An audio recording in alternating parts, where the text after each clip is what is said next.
প্রথম সলিউশন হচ্ছে active recall. ভাইয়া অ্যাক্টিভ রিকল জিনিসটা কি?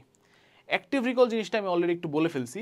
সেটা হচ্ছে যে নিজে নিজে মনে করা যে কনসেপ্টটা কি ছিল, ফর্মুলাগুলো কি ছিল, কখন আমি কোন ফর্মুলা অ্যাপ্লাই করব, কখন কোন শর্টকাট অ্যাপ্লাই করব, এবং কীভাবে ম্যাথগুলো সলভ করব, কীভাবে ম্যাথগুলো অ্যাপ্রোচ করব, এই জিনিসটা অ্যাক্টিভলি কোনো বই পুস্তক গাইড কিচ্ছু সামনে না রেখে একদম ব্ল্যাঙ্ক ওয়েতে একটা সাদা কাগজে লেখা বা মনে করাকে আমরা বলি হচ্ছে অ্যাক্টিভ রিকল। সুতরাং তুমি এখন ধরো পুরো ম্যাট্রিক্স চ্যাপ্টারটার একটা ক্লাস করছো এবং কিছু কোশ্চেন ব্যাংকে কোশ্চেন ব্যাংক থেকে কিছু প্রবলেম সলভ করছো। এখন তোমার কাজ হচ্ছে ম্যাট্রিক্সের প্রথম থেকে একটা টপিকের নাম নিয়ে বা জাস্ট দেন তুমি কমপ্লিটলি ব্লাইন্ড ওয়েতে, মানে একদম কিছু সামনে না রেখে তুমি ওই টপিক থেকে যা যা কিছু জানো সেগুলো তুমি লিখবা। কোন ফর্মুলা জানো, কোন কোন জিনিস জানো, কোন সূত্র জানো, কোন শর্টকাট জানো, এগুলো তুমি লিখবা। এটাকে আমরা বলতেছি অ্যাক্টিভ রিকল। দেখবা তুমি যখন মাত্র ধরো পড়ছো, সাথে সাথে অ্যাক্টিভ রিকল করবা, দেখবা যে তোমার 50% জিনিস মনে আছে সর্বোচ্চ। হ্যাঁ, একটা আচ্ছা, আবার এখানে একটা জিনিস, তোমরা আবার অনেক সময় অ্যাক্টিভ রিকল করলে বলো এক প্যারা পরে অ্যাক্টিভ রিকল করো, এভাবে তো মনে থাকবেই একটা চ্যাপ্টার অ্যাটলিস্ট। একটা চ্যাপ্টার দেখবা 50% জিনিস ভুলে গেছো, ওই 50% জিনিস আবার পড়ো, আবার অ্যাক্টিভ রিকল করো, দেখবা 50% থেকে এটা 75% হয়েছে, 80% হয়েছে, আস্তে আস্তে বাড়বে এবং পরীক্ষার হল পর্যন্ত এটা মনে থাকবে। এটা ভেরি ইম্পর্ট্যান্ট একটা জিনিস।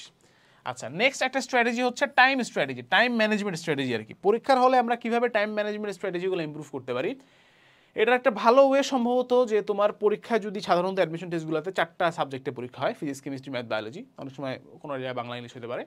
তো যতগুলো সাবজেক্ট আছে তুমি একটু চিন্তা করে দেখো যে তোমার ফিজিক্সে, টেকনিক্যালি ফিজিক্সে এবং ম্যাথে, এই দুইটাতে তোমার একটু বেশি সময় লাগার কথা, তাই না? কারণ এখানে ম্যাথ আছে, ম্যাথগুলো করতে হয়, সলভ করতে হয়। বাট তুমি যদি একটু বায়োলজির দিকে তাকাও, এইটা তো একদমই কম সময় লাগার কথা, মিনিমাম টাইম লাগার কথা। তুমি যদি ম্যাথের দিকে, সরি ম্যাথ না, তুমি যদি হচ্ছে কি বলে কেমিস্ট্রির দিকে তাকাও, হ্যাঁ, কেমিস্ট্রি তোমার একদমই কম সময় লাগার কথা, কেমিস্ট্রি, বায়োলজি এগুলোতে কম সময় লাগার কথা। তো আমাকে যদি কেউ ফিজিক্স, কেমিস্ট্রি, ম্যাথ, বায়োলজি ধরো যতগুলো প্রশ্নই হোক 100% ধর 100টা প্রশ্ন দিয়ে যদি 1 ঘন্টা সময় দিত, আমি অবশ্যই যদি এই দুইটা টপিকের জন্য আমি দিতাম হচ্ছে 40 মিনিটস টাইম, আর এই দুইটা সাবজেক্টের জন্য আমি দিতাম হচ্ছে 20 মিনিটস টাইম, ঠিক আছে?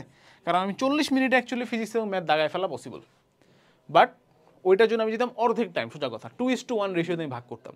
এই যে আমি একটা স্ট্র্যাটেজি বানাইলাম, এই স্ট্র্যাটেজিটা আমার জন্য অ্যাপ্লিকেবল, তোমার জন্য ডিফারেন্ট হতে পারে। তুমি হয়তো ফিজিক্সে অনেক এক্সপার্ট, তুমি ফিজিক্সে অনেক ভালো করতে পারো এবং তুমি ফিজিক্স আগে দাগায় ফেলতে পারবা। আবার ধরো তুমি অনেকে আছে যে বায়োলজিতে দুর্বল, তাদের বেশি সময় লাগে বায়োলজিতে, whatever it is, always 50-50 করবা ফার্স্টে। পুরো টপিক মানে 100টা প্রশ্ন থাকলে 50-50 করবা।